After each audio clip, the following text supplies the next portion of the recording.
the Athenaeum Symposia. We're very excited to have you all here this evening, and even more excited to have our guest speaker, the Honorable Vic Fazio. I just wanted to tell you for just a moment the derivation of the term Athenaeum Symposia. The term Athenaeum comes from the Greek goddess Athena, who is the goddess of wisdom. And symposia comes from the Greek word which means discussion of ideas. And so what we have is the discussion of ideas and wisdom. And we know that after tonight's talk, you are going to have bits and pieces of wisdom that you can take with you and think about and ponder for many years to come. I do want to tell you that we do have certificates of attendance. If you need that for one of your professors, they're out at the table as you come in. We'll also be doing a raffle of a book which former Congressman Vic Fazio has talked about and thinks captures much of what is going on in Congress. It's called It's Worse Than You Think. And, but without further ado, I would like to introduce our marvelous political science professor, Professor Jennifer Haydell, who is going to introduce our speaker tonight. Professor Haydell.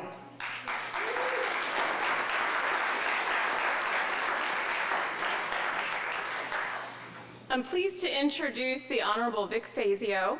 Mr. Fazio served for 20 years as a member of Congress representing California's 3rd District. During his tenure of distinguished public service, he was appointed to the House Appropriations Committee, serving as a subcommittee chairman or ranking member for 18 years.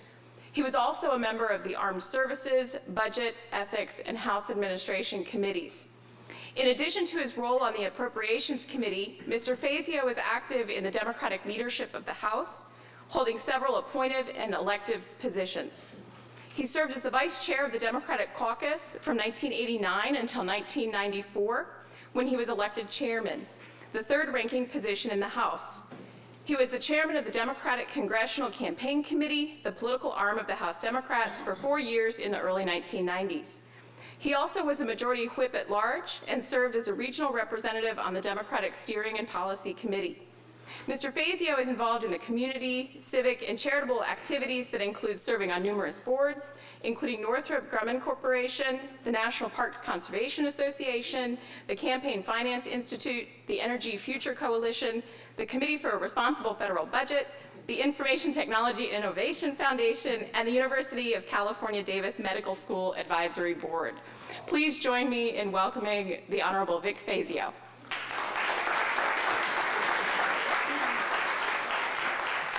Before the Honorable Vic Fazio gets up, I need to tell you one more thing, and that is the Athenaeum Symposia has recently been renamed the Frank Islam Athenaeum Symposia, and that is because of the generous support of Mr. Islam, who happens to be in the audience with us tonight, so we're very grateful. Mr. Islam, would you stand? And without further ado, the Honorable Vic Fazio.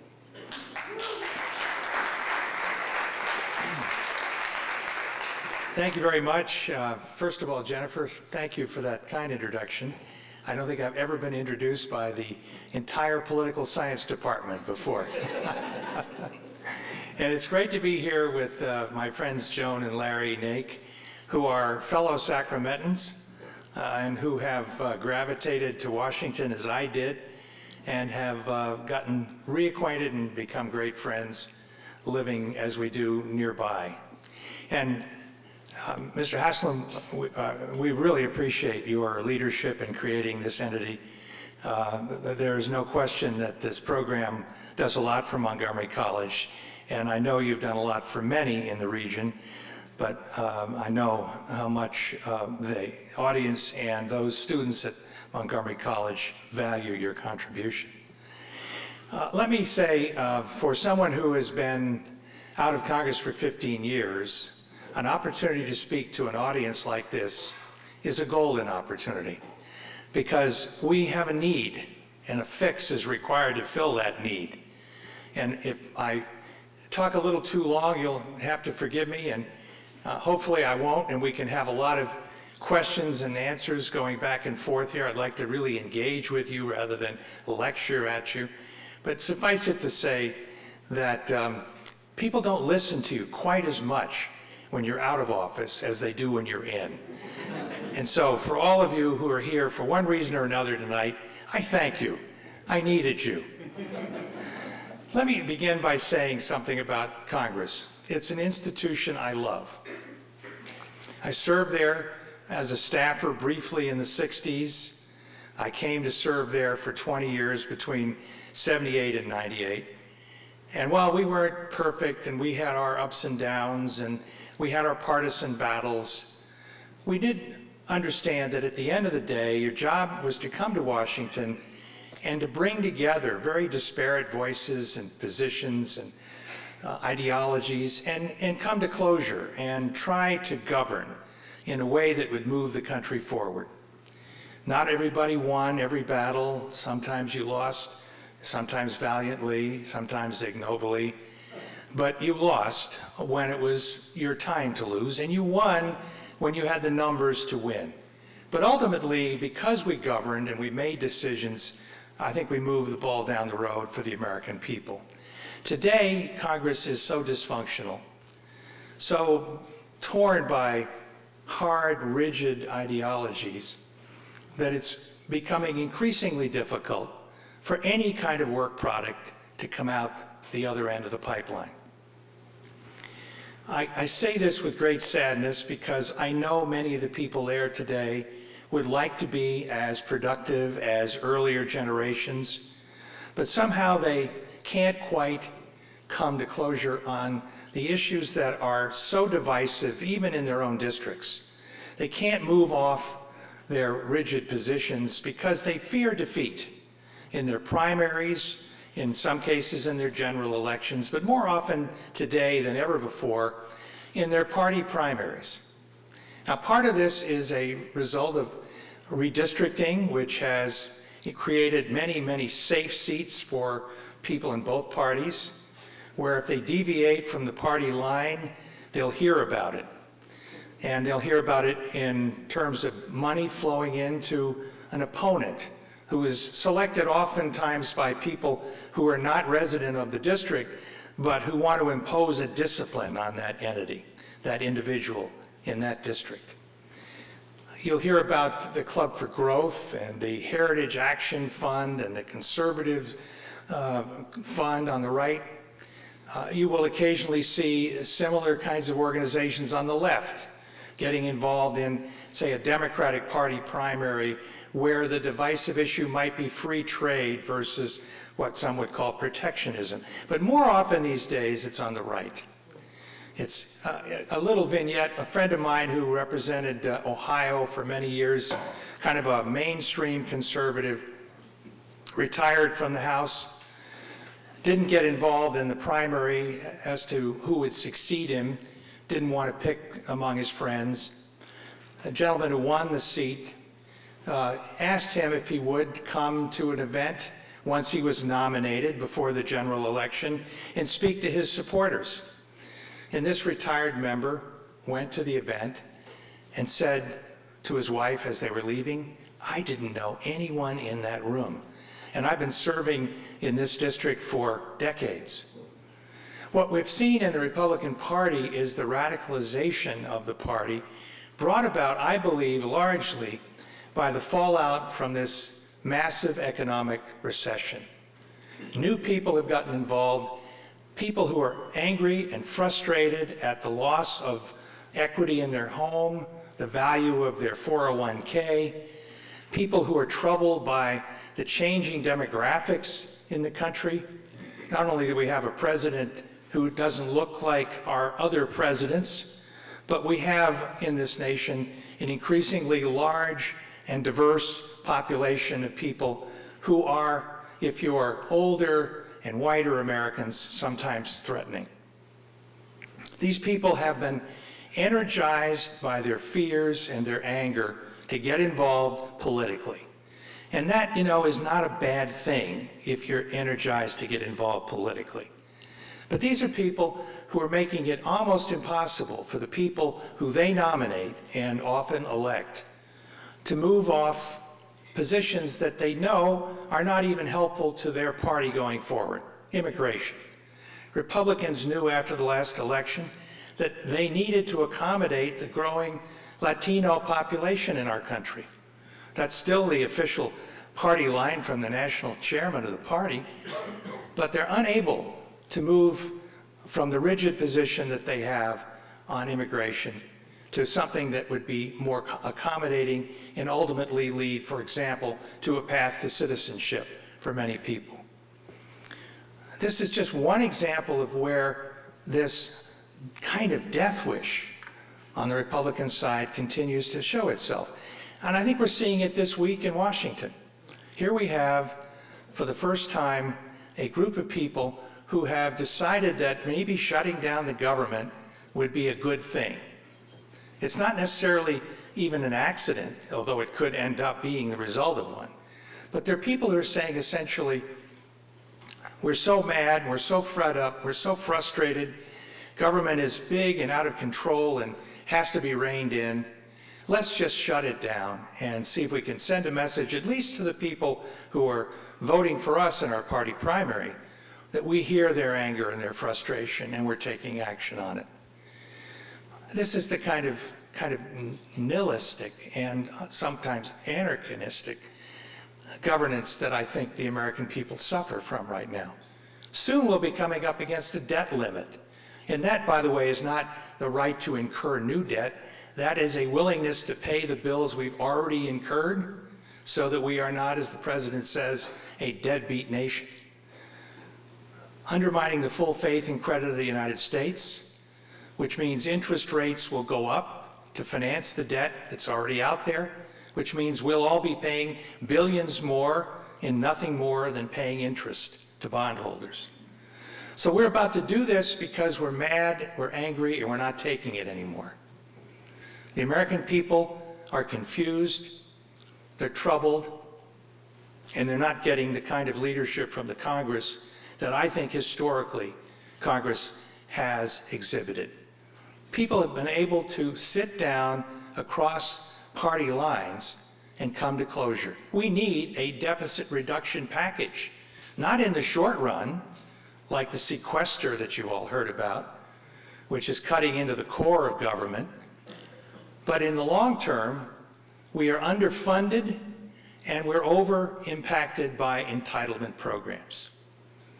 And I don't really want to take on our senior citizens being a full-fledged member of that camp, but without doing anything, money flows to older people at the expense of younger people. We have something like 25 to 35 to 40, depending on the analysis, of our young people living in poverty in this country. And yet there are people who are doing very well in retirement who are getting all of their Social Security and a wonderful Medicare program, which continues to grow rapidly because healthcare costs in our country are out of control, and that's what's driving our deficits. Hopefully, if we could implement the Affordable Care Act, we might begin to rein them in. In fact, there's some evidence that healthcare costs are already coming down. But this is one more issue where we simply can't seem to work together. If there are changes that need to be made in the Affordable Care Act, let's go about it. Let's do it. It's not about just repeal with no alternative to replace it with. We know there's a lot of good in that law, even if you have some skeptics about it. Some people who oppose it wanted something even more generous, something often called single payer. They're not the only people who are unhappy with it. Obviously, many people don't want to take responsibility for paying insurance until they get sick. It would be like buying your auto insurance once you've had an accident. It doesn't work.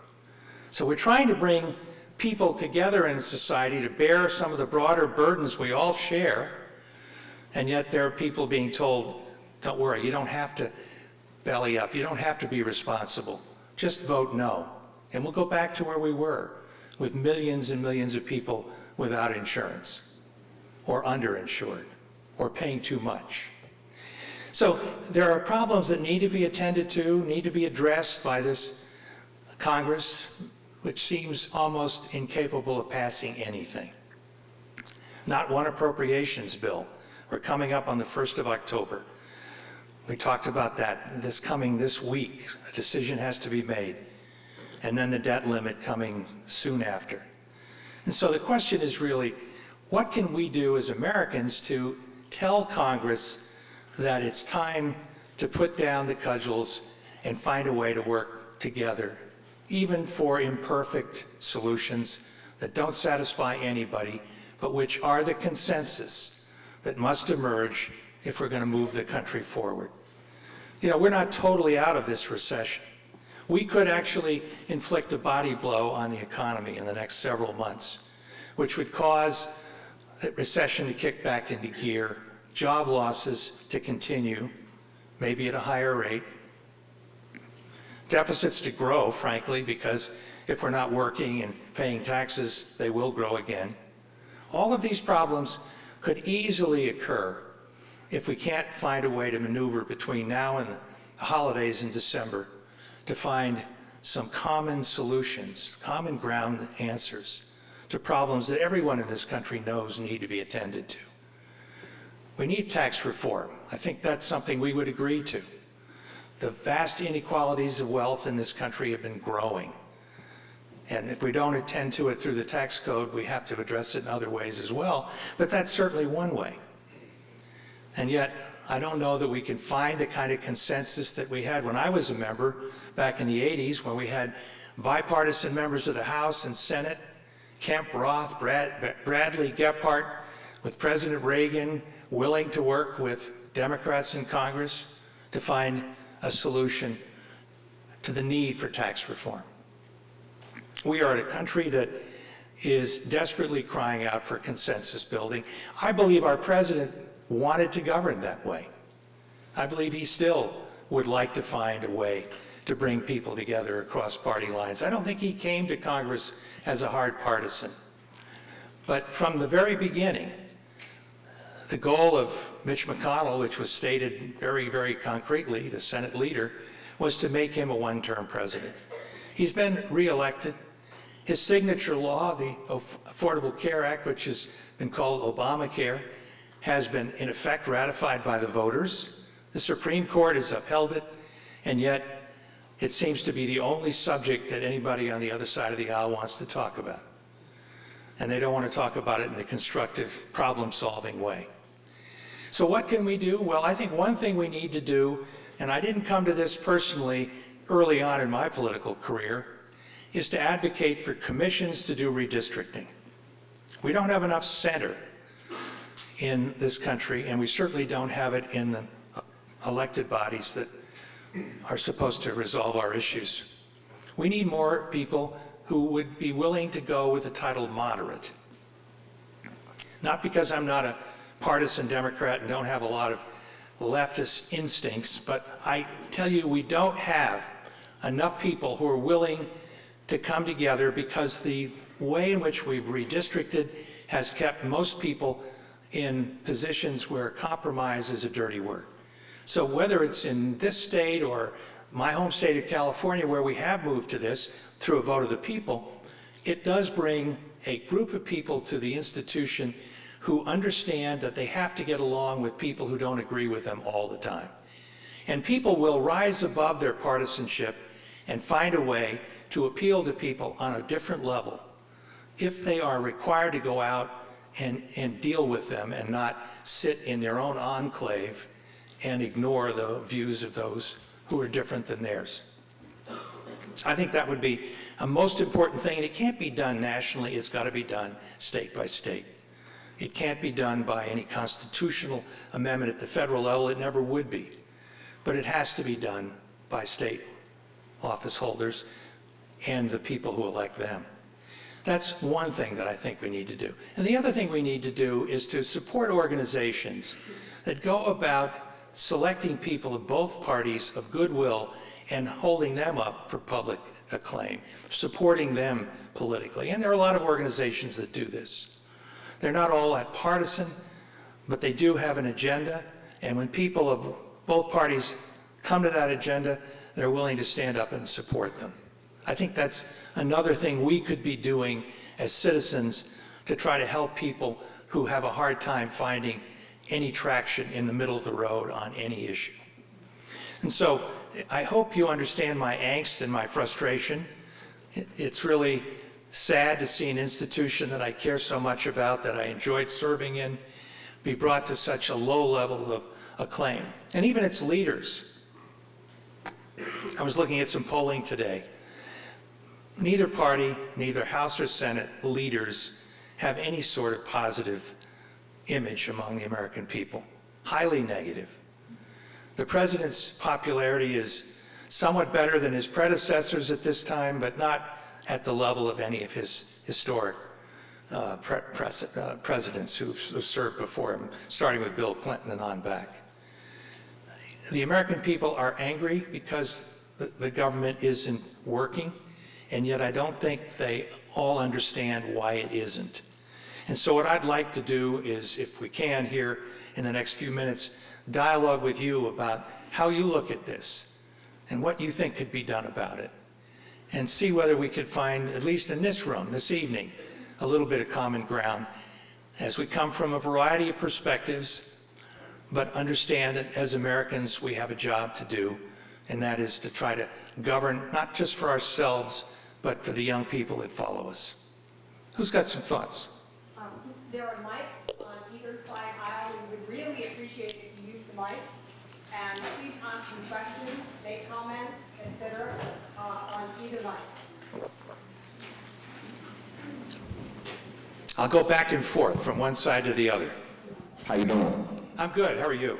I'm good. I think that the reason why the government is like it is because we've had presidents in the past who have messed up things that the current presidents have done. Look at Bill Clinton. He had a welfare to work program. We had jobs. Our economy was booming. When Bush came into office, and I'm not bashing him, I'm just being real. When Bush came to office, okay, everything changed. National security, economics, and then we end up getting into a recession in like 2008 before he left office. That's the reason why we're like that. Your thoughts? Well, every president has his pluses and minuses, and I was not a big fan of Bush 43, as he was called. And I think my greatest complaint is that not only did we make a mistake by going into Iraq, I think an overwhelming percentage of the American people feel that way these days, but we did it all off the books. We ran a debt because it would have been unpopular to tax people to pay for a war. That might have actually engaged more people in opposition to it. And so we ended up in a very weakened fiscal condition when the inevitable downside occurred. You know, we have business cycles, we have recessions, and we ended up without the resiliency in our economy to do the sorts of things that we ended up needing to do to stimulate the economy to come out of this deep recession we found ourselves in. There are a lot of reasons for that recession. I don't think you pin it on any one president, because the real estate bubble that finally burst, been building for a long time, for policies that led to people being over-leveraged in debt, individuals, corporations, and banks and others.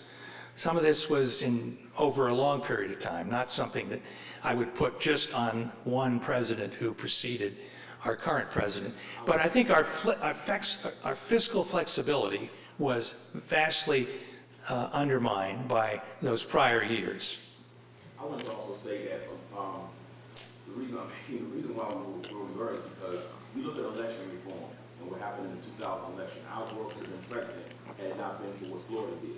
And somebody turned a blind eye to election reform. And that was wrong. Well, even worse today, and you know, you can argue about what went right or wrong in Florida and whether Ralph Nader made a fatal decision by running as a third-party candidate.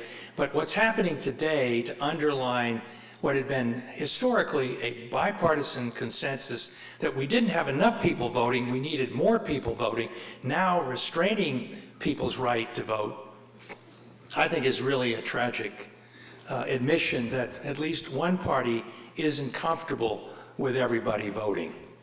And I mean, the way in which it's being done is so blatantly partisan.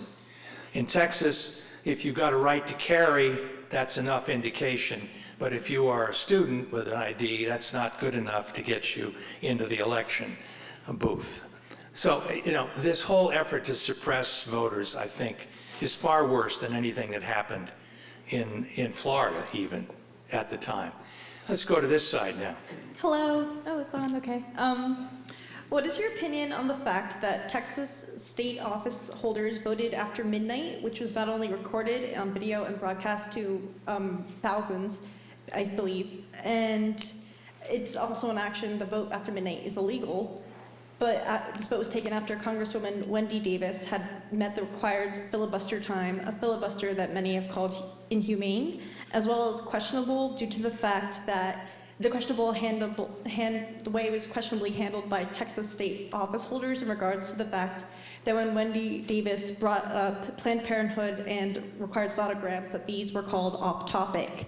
I don't ask this in regards to birth control rights, but in regards to the fact that even though it's being broadcast to many people and many people would see the actions taken, that an illegal action was taken by state office holders, and these state office holders are people we're supposed to trust. How can we? Thank you.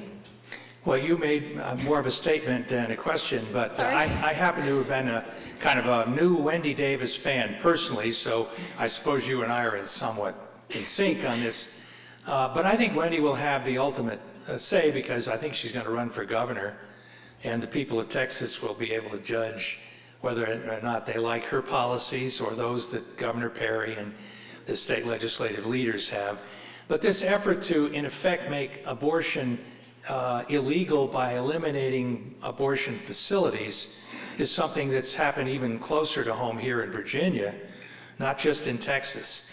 And I think her staunch battle against the forces that were going to strike late in that legislative session without due consideration to, in effect, that policy is a good example of political courage that will rally people. And we'll see where the voters of Texas are. Most political observers would tell you that they're not ready to elect a Democrat in that state, but I don't think we've had as strong a vigorous candidate as she's going to provide. Thank you. Yes, on this side. You mentioned that we should have independent commissions to draw the district lines. I actually wrote an essay in the school in one of my classes last year, and I was very passionate about independent commissions, but then once I started doing research, the term gerrymandering was coined in 1812. So if Eldridge Gerry in Yes. Massachusetts. And so if this has been a practice going on for so long, why is polarization starting now? Why is it such an issue today? Why wasn't it one 100 years ago? Well, it always has had that tendency, but I think it's been perfected by a couple of things. One, the use of information technology to kind of get down to the sub-precinct level to carve districts. But something else is going on, and that's how we live as Americans and how we get our information. We live in enclaves. I used that term earlier. We tend to move to places where everybody agrees with us. And it's then easier to draw the lines around those enclaves and exclude others. And so I think it's not just a matter of the technology, which is a factor. It's also a matter of will that political majorities impose on minorities. In eras gone by, there was some of that, but it wasn't anything as clear as has been occurring in recent years. So I think this problem has grown in part because people not only live in the same kind of place where, I mean, on my street in Arlington, Virginia, if you're a Republican, I give you credit for being courageous. If you put a lawn sign up, I'll give you 3 stars.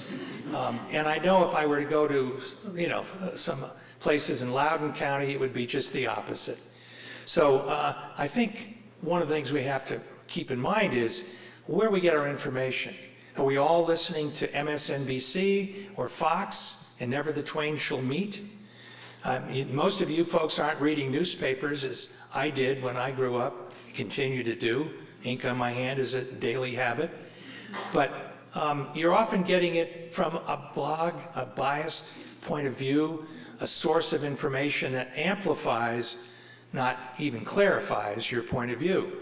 And so we have people who simply can't understand what people on the other side of town are going through, or don't really have the ability to even fathom how people who don't agree with them can come to that conclusion.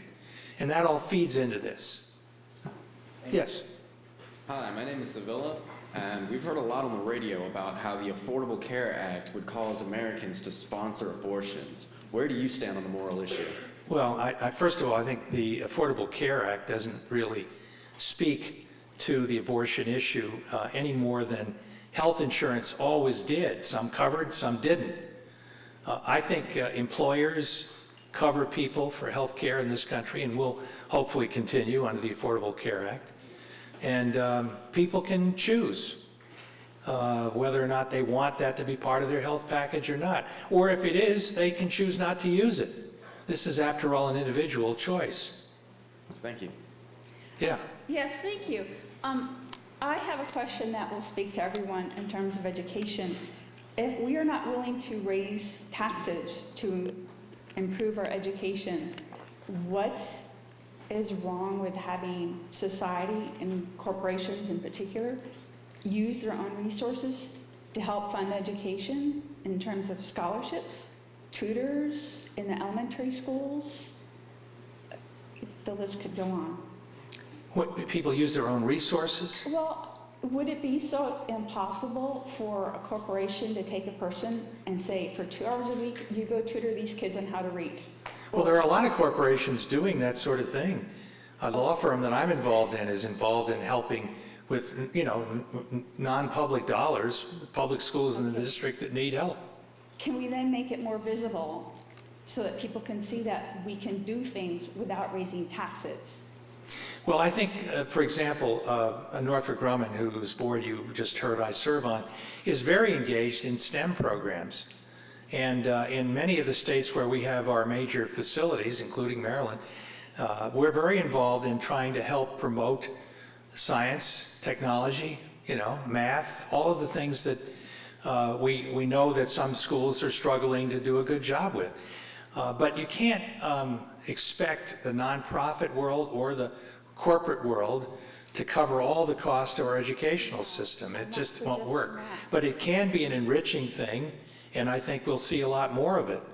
But the basic problem we have with our educational system around the country is we pay our educational taxes in districts that have vastly different capability.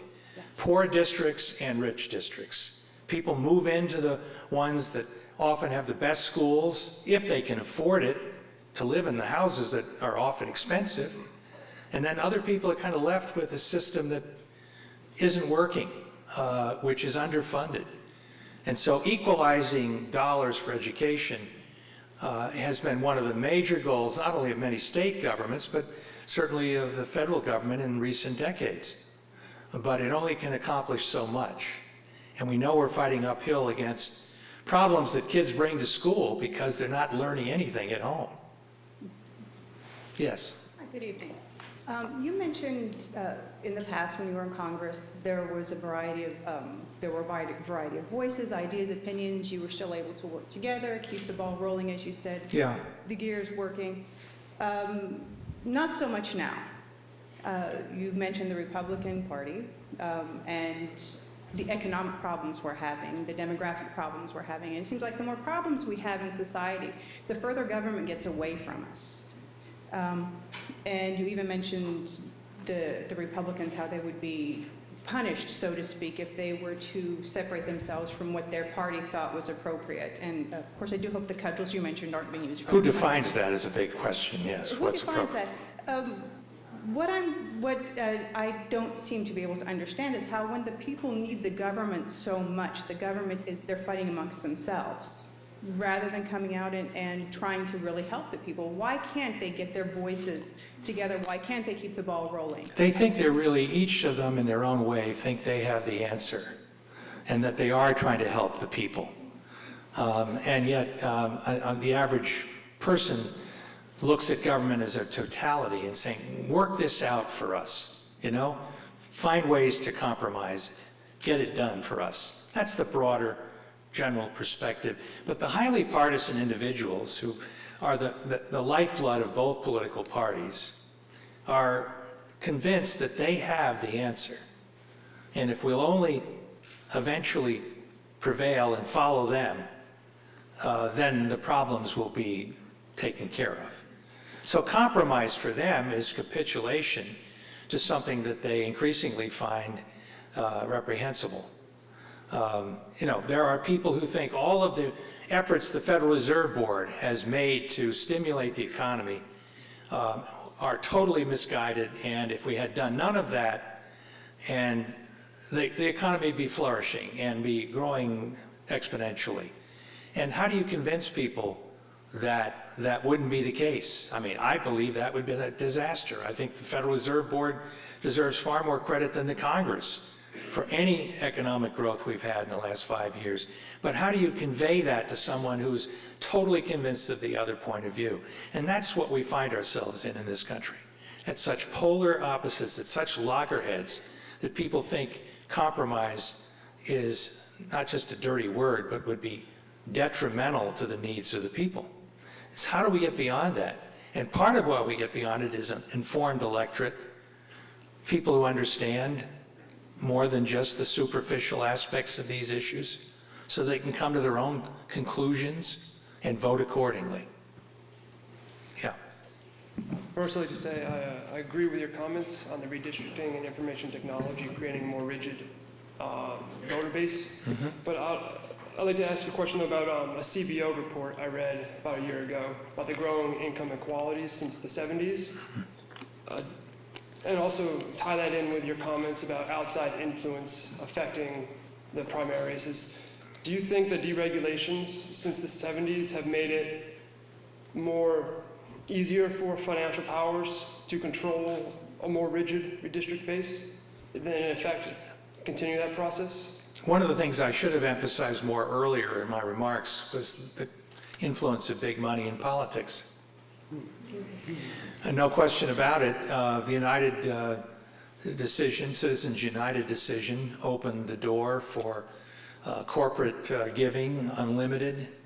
But I will say that, frankly, that has been cited more often than perhaps is needed, because this trend has been going on for a long time. Most publicly traded corporations are not going to become major political players outside of their own narrow interests. But there are many wealthy individuals, some of whom control corporations, own the majority of the stock and essentially make the judgments, who are willing to spend huge amounts of money on political action. And they do it not only by giving to the candidates, but more and more these days by giving to organizations, and I mentioned some of them earlier, who are extremely influential in who gets to run and who gets to win party primaries. We have a group in the Republican Party, I mentioned 3 of them earlier, that is dead set against anyone who shows any indication of willingness to raise taxes or to accommodate the Affordable Care Act, or in some cases, not all, to even countenance a path to citizenship for people who are not citizens of the country. They have a rigid view, and they enforce it, in effect, by giving money to people who adhere to that. The Democratic Party doesn't have typically that kind of money flowing in, although there are some wealthy individuals in the Democratic Party who are often giving as well, but not with the same sort of discipline and focus. They don't have the kind of directorate that comes about from Republicans who have increasingly become smart about how they put their money in a few hands and concentrate their giving to have the greatest impact. Democrats, you know, the old saying, I don't belong to any organized political party, I'm a Democrat. Well, there's still a lot of that on the Democratic side of the aisle. Not as much giving of that sort. Some around environmental issues, but not as much. And so Democrats are still often given a broader choice of money when they can raise enough money to win an election. But Republicans increasingly have seen their party come under the dominance of people who, like the Cook brothers and others, who have a very effective team of people deploying their resources, not just in elections, but to think tanks, to other party building activities that really color the direction of the whole party. Yes, sir. First, I'm going to commend you for your call for California's independent commission going national. I think it would be great. I was a Republican commissioner on the county redistricting commission. Both parties, I think, tried to follow your principles. On the other hand, I have a good friend, and some of us do, who was a colleague at Montgomery College. Her name's Connie Morella. You served with her. I did. She's a good friend. And she was redistricting by a rather bizarre gerrymandering plan. There was another gerrymandering plan for state legislative districts, whereas a state senate president actually called a judge, which I understand is disbarable under other circumstances, and pretty much gave him the business. And now he was censured by the state senate, but in 2011 he was on the 5-man redistricting commission, even though he'd been censured 10 years before. And now you have an even more bizarre redistricting plan. Now, maybe the only Democratic one in the country, but it is bizarre. But can you talk to Governor O'Malley and some of these other guys and say that isn't acceptable here? Well, the die is cast for the decade. And I know I'm well aware of the controversy here in Maryland about it, and I'm well aware that I'm stepping out of the party line when I say it. And I indicated earlier, I've lived by the sword and died by the sword. I had a wonderful district when I ran, and it kept becoming more and more marginal, and I know part of it was my voting record, marginal for me, but I also think it was really, it made me a better member of Congress to have a broader constituency, to have a wider diversity, not only of people, but of issues that I had to deal with. And I do think that ultimately is good for Congress. And so I know I'm crossing swords with some people I know well in Maryland, but it's a fact, and I just happen to have come to that decision at this point. Yes, sir. I was wondering, what are your feelings about religious ideals and religious bias in politics today? Religious idealism and? Bias. And bias? Well, I think people have a right to vote based on any number of factors, including their religious views, their moral views. I personally am one of those people who likes that bumper strip coexist, and therefore would hope that people would be tolerant of people who don't agree with them on every aspect of their religious faith. I think there are a lot of conflicts within every religion in terms of where you might end up politically on the spectrum. But I don't in any way think that politics should be totally without a moral or religious compass. I think those beliefs that people have should color their political views in many different ways. But I do think that people should be more tolerant and less dogmatic about making sure that they only vote on one issue or two issues. Single issue voters, in my view, are a bane of the political system's existence. And I don't care whether it's pets and pals voting on issues related to their dogs, or whether it's somebody, voting on one or another international issues, how they view our alliance with Israel, pro or con.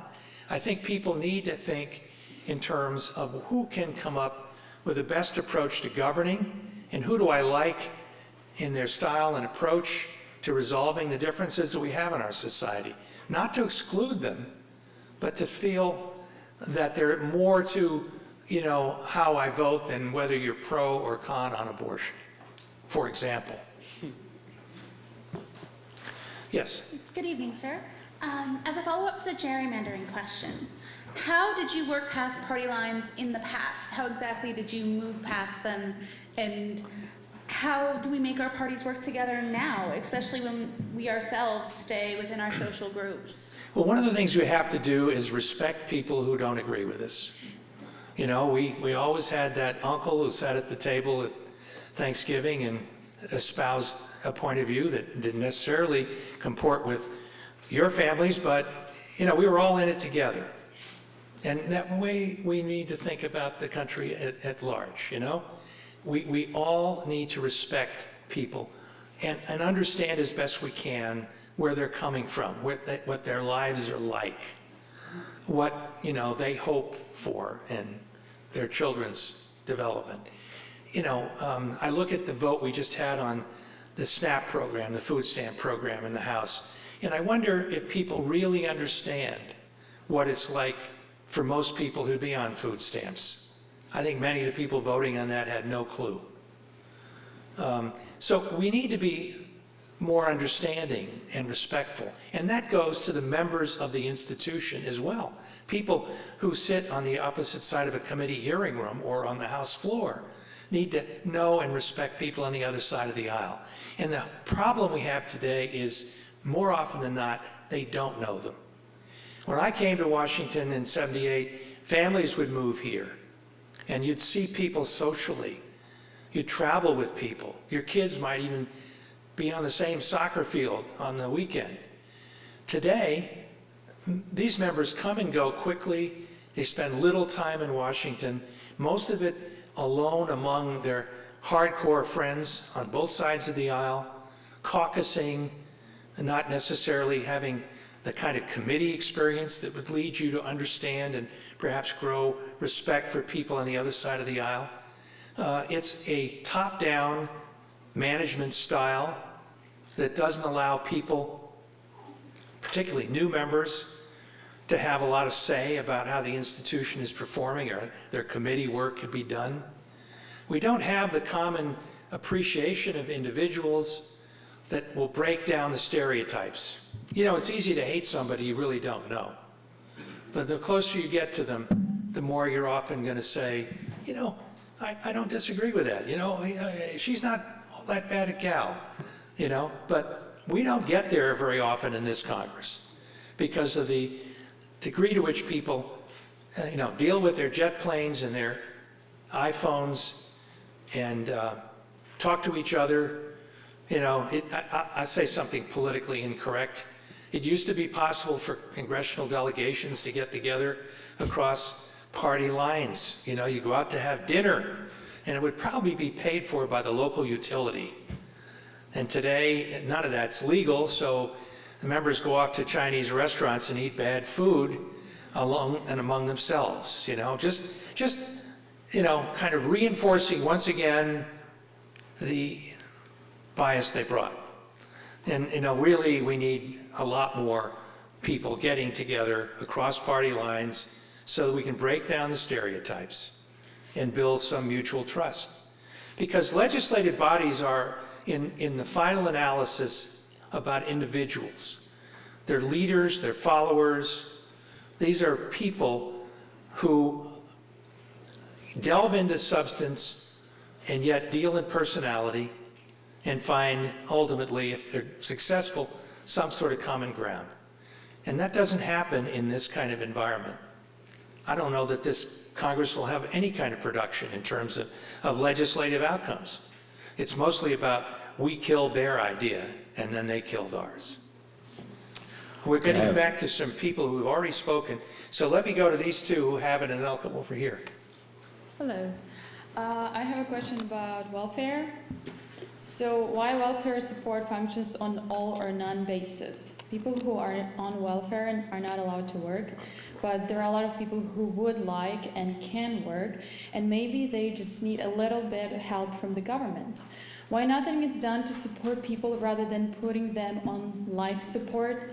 It would save government money and not bring mentality of being entitled to totally depend on government. Well, the whole idea of the welfare reform of the 90s was to try to, get people in job training and move them into jobs as well while they were getting some welfare assistance. Unfortunately, the recession has taken a lot of the jobs away that those people would likely have been able to perform. But the whole tax code effort, the tax credit for low-income people is designed to reward work. And I think people, frankly, get a lot more benefit out of that sometimes than they do out of simply being on welfare. But it's very complicated, and everybody's situation is different.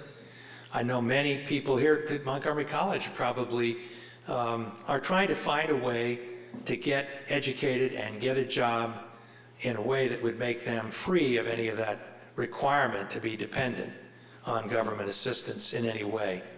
And sometimes their needs are very different than somebody else's who doesn't have those other burdens, maybe a child or two to care for, or a family to keep together.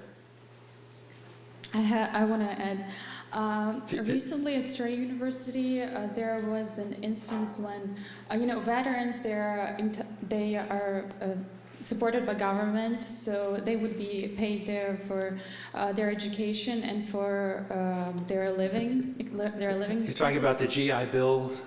And what happened? So lots of veterans would use it just, to survive. They would go to school because they would need money to survive. It's hard to find jobs and so on and so on. And lots of them would not study. And they didn't want to go to school to study. They just wanted to school to use the money. And when everything was uncovered, the thing is that all veterans lost their benefits. What about veterans who wanted to study, who were there and were? Well, there are always abusers, aren't there? There are always people who are willing to abuse the system that was set up to be of assistance. Since we have so few of us involved in the military, so few of us who are really feeling the burdens that military families feel, I think everybody felt that it was appropriate to give people, as my father's generation has after World War II, the opportunity to get a further education after they've been in Iraq or Afghanistan, in some cases multiple times. And so I don't think that instinct was wrong. Now, if somebody took that and didn't utilize it for their own benefit, ultimately they'll pay a price for that down the road when they're unemployable. But, let's go to the person behind you. okay, thank you. How are you doing, sir? Thank you for your comments. As an economics major, I know my last econ teacher would kick me in the butt if I didn't ask an economics-related question. So sorry to everyone, it's kind of boring. But Ben Bernanke recently said that the Fed was going to continue quantitative easing, which for those who don't know, it's the buying of bonds to lower interest rates. I just wanted to get the opinion of someone who's served in Congress for so long as a Democrat. Do you think the Fed should quit messing around with interest rates and stick to unemployment, or keep going with? Well, I think it's at some point going to be inevitable that they'll be pulling, as the old saying goes, taking away the punch bowl. And that is to say, letting interest rates begin to track upwards. Even the mention of it a few months ago caused interest rates to spike. They come back down again. Inevitably, the Fed will have to pull back. But the problem is the fiscal side. You're talking monetary policy here. The Congress has done, except for the initial hard-fought victory the president had on a positive but not perfect bill to stimulate the economy right after he came into office. Except for that, there's been very little of any sort of fiscal stimulus coming out of the Congress. We can't even pass a transportation infrastructure bill because of the gridlock. So what I think Mr. Bernanke is most worried about is the two events I described coming up over the next several months.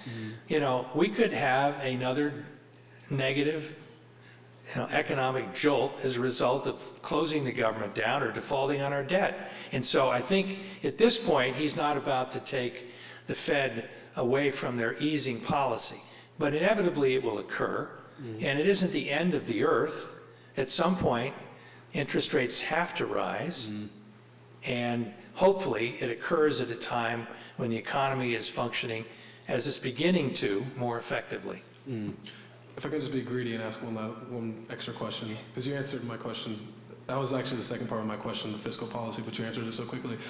The House recently passed legislation, I can't remember what the other part of it was, but it cut millions of dollars from food stamps, and they know that it's going to get shot down in Congress, and even if by some miracle Congress approved it, the president already said he'd veto it. So what's the purpose of that? Why are they doing something? Again, playing to the Republican Party base, which believes that, as Romney said off camera in the last presidential, a lot of people are just takers and are on the dole, and they really don't need the food stamps. They're the kind of people who, frankly, are not contributors, they're takers. And so there's a group of people who really believe that we can save $50 billion over a decade. They're targeting a group of people who are the least popular, and that's older people without children who really not gainfully employed.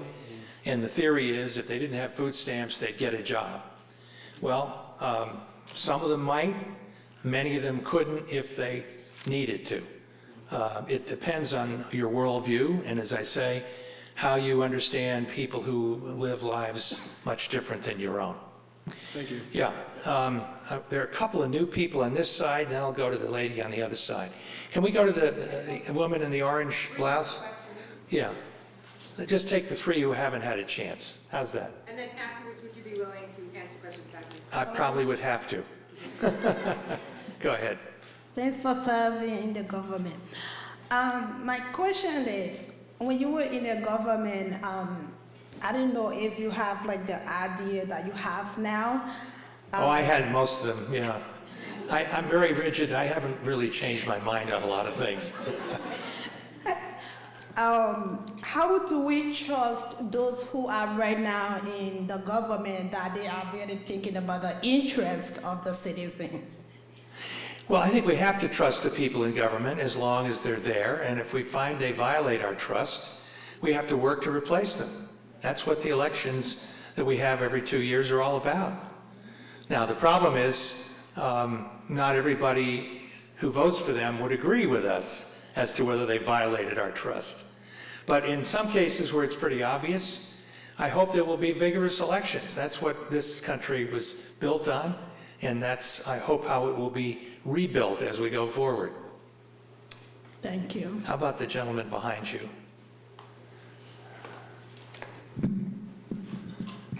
I understand that politics at the moment are very partisan, but what I don't understand is why they have to get so dirty, if that makes sense. In the past, as I study political history in the United States, it seems to have politicians having more of a mutual respect for each other, but now the only example I could think of was like Rand Paul calling Chris Christie the king of bacon, for example.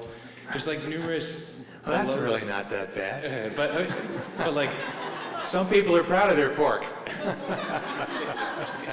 But like numerous political below-the-belt shots, Yeah. especially in the news today, and I'm wondering if... Particularly on 30-second spots, right? Yeah. But I'm wondering if my perception of history is simply misguided and... Well, I think if you study history, you'll see that there were some really nasty things said about people. Was it Grover Cleveland? They were the slogan about "Gone to the White House." What was it, Larry? It was he supposedly had a child out of wedlock, and there's a little slogan highlighting that. Where's my pa? Gone to the White House, ha ha ha. Anyway, so if you go back in history, politics has not been, as somebody said, beanbag. It's been hardball, but I think today you see it amplified by the relentless use of TV spots, many of which ostensibly have nothing to do with the candidate on the other side of the issue, but are really, as you know, coordinated with that campaign. Mm-hmm. And so I guess what I would say is it's the way in which the media is employed to sometimes do what was often done in the last century or two, in a way that was far less impactful on how people voted. But in an earlier era, you know, most people voted based on their party affiliation. Even as children, many of the people that I knew voted one way or the other based on almost cultural beliefs. You know, I mean, we're Democrats, or Vic, you're doing a great job, but I can't support you. I'm a Republican. You know, that kind of era is over now, and people are sort of at sea politically, trying to figure out where they belong, and they are most vulnerable to that kind of dirty campaigning, which most people say they don't like, but most polling tells you influences how they vote, unfortunately. Yes, ma'am. Hi, first I would like to thank you for being here this evening. The main question is, if we have problems inside the United States, shouldn't it be that we would try to fix that first instead of traveling all the way to Iraq and other countries to fix their problems? That's a very popular political line. I've heard that before. Yeah, but as you were mentioning earlier, people are not really satisfied with their troops being out in other countries. Why is it that they're not returning to America, and why is the war still continuing? Well, in Iraq, we're pretty much gone now. And unfortunately, a lot of the Sunni Shia violence that we sort of helped sit on is now flaring up again, which tells us even more than maybe we want to admit. And I remember going back to an earlier question, the gentleman who's standing here's first question: what did we accomplish with the expenditure of trillions of dollars? Not as much as I think some people in the White House thought we could quickly accomplish. We may actually have created more problems than we solved. But when we come under attack, I think it's relatively hard for the American public to not respond. And if we had another 9/11, which we could have any time, I don't know what our response would be, but I would hope it would be far more focused and not as broad and unfocused as was the case at the time. Because I do think most Americans, as you've seen on the debate over Syria, have pretty much pulled in their horns, so to speak. There's not a great deal of interest, particularly after the economic effect of the recession, to be adventurous in our foreign policy. On the other hand, we were probably about to see a period when, for the first time since certainly the end of the Second World War, the British and the Americans and others, maybe NATO generally, working through the UN, are no longer going to be willing to enter into a situation like Syria, you know, where poisonous gas was obviously used on people. There is nobody at this point, and I think this is an unfortunate aspect of what happened in our policy in Iraq, who's willing to take up that responsibility. And maybe it will push us in the direction of diplomacy more than ever before. I'm certainly hopeful that we can, with maybe Mr. Putin's assistance, deal with the problem we have with the Iranian community. Maybe the new leader in Iran will be open to more negotiation. But I think it's pretty clear the American public is not going to let its all-volunteer force continue to be policing the world. And sometimes I think there may be missed opportunities. More often than not, I think that new reality is something that our political leaders are going to have to deal with on a bipartisan basis. And that is to say, we have to do more to be a leader to find reconciliation than willing to use force to impose our point of view. And that's not going to be all that easy to do. And it's not always going to make us look as macho and as powerful. It isn't going to be possible for, you know, us to send in the cavalry. We are in a much more complex world where we're going to have to do an awful lot with people that we don't necessarily share all the values with. We're going to have to work more closely together with people like the Russians and the Chinese, who are very often coming at it from very different perspectives. That's the only way we can, I think, hope to resolve some of the world's most difficult problems. Thank you all very much.